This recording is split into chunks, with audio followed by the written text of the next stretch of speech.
Je m'appelle Safia, Madame Issoufou Safia Aminami. J'ai 31 ans. J'habite à Bobiel, à Niamey, au Niger. Je suis mariée à Issoufou Oumarou, plus connu sous le nom de Feno. J'ai un enfant et je suis artiste chanteuse. J'ai fait une maîtrise en économie au Maroc. C'est pendant mon cursus universitaire que j'ai intégré un groupe de musique marocain qui jouait de la musique latino-américaine avec qui j'ai évolué un temps avant de revenir ici, donc après avoir été diplômée. Puis c'est là que j'ai rencontré Feno qui m'a proposé de venir travailler avec lui et de chanter dans le hip-hop. Avant d'intégrer le hip-hop, j'avais commencé à faire quelques chansons, genre Baby. C'était du genre, bon, gnangnan comme le disent certains. Donc, et Feno, donc, qui nous produisait, avec lequel j'étais le même groupe, m'a dit, ce n'est pas le genre de choses qu'on chante ici. Nous, on chante nos problèmes, on chante ce qui ne va pas, on dénonce, on fait ceci, on fait cela. Donc quand tu vas intégrer ce groupe, il va falloir que tu intègres cette philosophie. Et je lui ai dit, il n'y a pas de problème. C'était vraiment une façon très canalisée pour moi et surtout très efficace de pouvoir dire ce que je pense et le dire haut et fort. Ce que je chante dans mes chansons est très varié. Je passe de la femme, bien sûr, pour mon côté un peu féministe.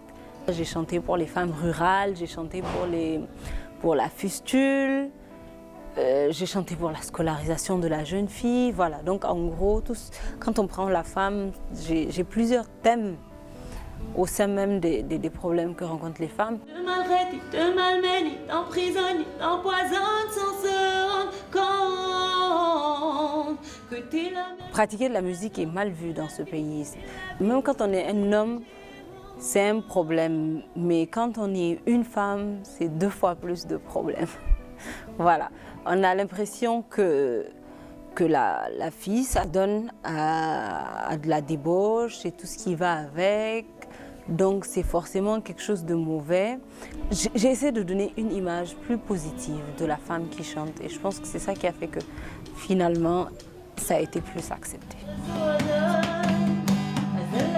Elle a un côté humain que quand elle regarde les autres souffrir, que ce soit la femme, que ce soit l'homme, que ce soit les grands, les enfants, elle a ce côté-là de venir en aide à ceux pour lesquels elle pense que vraiment si elle fait un geste, ceux-là peuvent avoir un petit sourire au visage.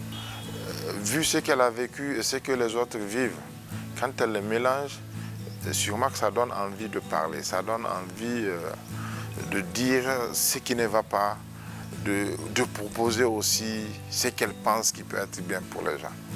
Je n'ai pas besoin de rappeler ton rôle dans l'humanité. Pour que les choses changent vis-à-vis des femmes, c'est que déjà il faudrait qu'on arrête de les regarder comme des femmes qui sont juste bonnes à rester au foyer. C'est-à-dire cette vision qu'on a de la femme fait qu'on ne peut pas lui faire confiance pour des tâches comme être leader quelque part, gérer une société. Enfin, juste parce qu'on la voit comme étant une femme qui est juste censée s'occuper de ses casseroles, on ne lui donne pas cette chance ni la confiance pour pouvoir faire ces choses-là. Pour faire changer les choses envers les femmes, c'est l'éducation. L'éducation pour tous, hein, je veux dire, il faut que les enfants, les garçons, soient éduqués à accepter les femmes